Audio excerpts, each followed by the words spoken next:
السلام علیکم ورحمۃ اللہ وبرکاتہ۔ آج ہم نے تجوید کا ایک اہم قاعدہ لام کے متعلق پڑھنا ہے کہ لام کب موٹا پڑھا جاتا ہے، کب باریک پڑھا جاتا ہے، اس کے متعلق جاننا بھی بہت ہی ضروری ہے۔ لفظ اللہ اور لفظ اللہم کا لام دونوں کے لیے ایک ہی قاعدہ ہے، ایک ہی قانون ہے کہ جب بھی لفظ اللہ یا لفظ اللہم کے لام سے پہلے والے حرف کے اوپر زبر ہو یا پیش ہو تو آپ نے اس کو موٹا پڑھنا ہے۔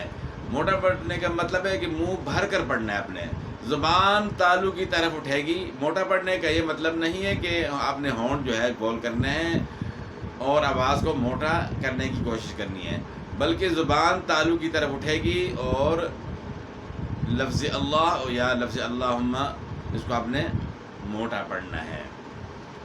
جس طرح ہم نے پڑھنا ہے اللہ اللہ، قل هو اللہ احد،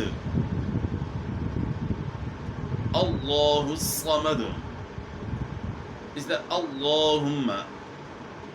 تو اللہ اور اللہم ایک ہی قانون ہے دونوں کے لیے کہ آپ نے ان کو موٹا پڑھنا ہے، اور جن حروف کو موٹا پڑھا جاتا ہے ان میں سے سب سے پہلا درجہ جو ہے وہ لفظ اللہ کا ہے کہ لفظ اللہ کو آپ نے باریک نہیں پڑھنا، اور اگر لفظ اللہ کے لام سے پہلے والے حرف کے نیچے زیر ہے تو پھر آپ نے موٹا نہیں کرنا، پھر باریک پڑھنا ہے۔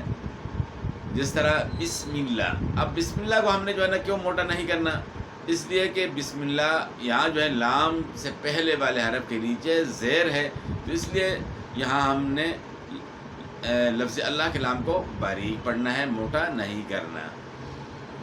تو یہ تھا لام کے متعلق کہ لام کو ہم نے کب موٹا پڑھنا ہے، کب باریک پڑھنا ہے۔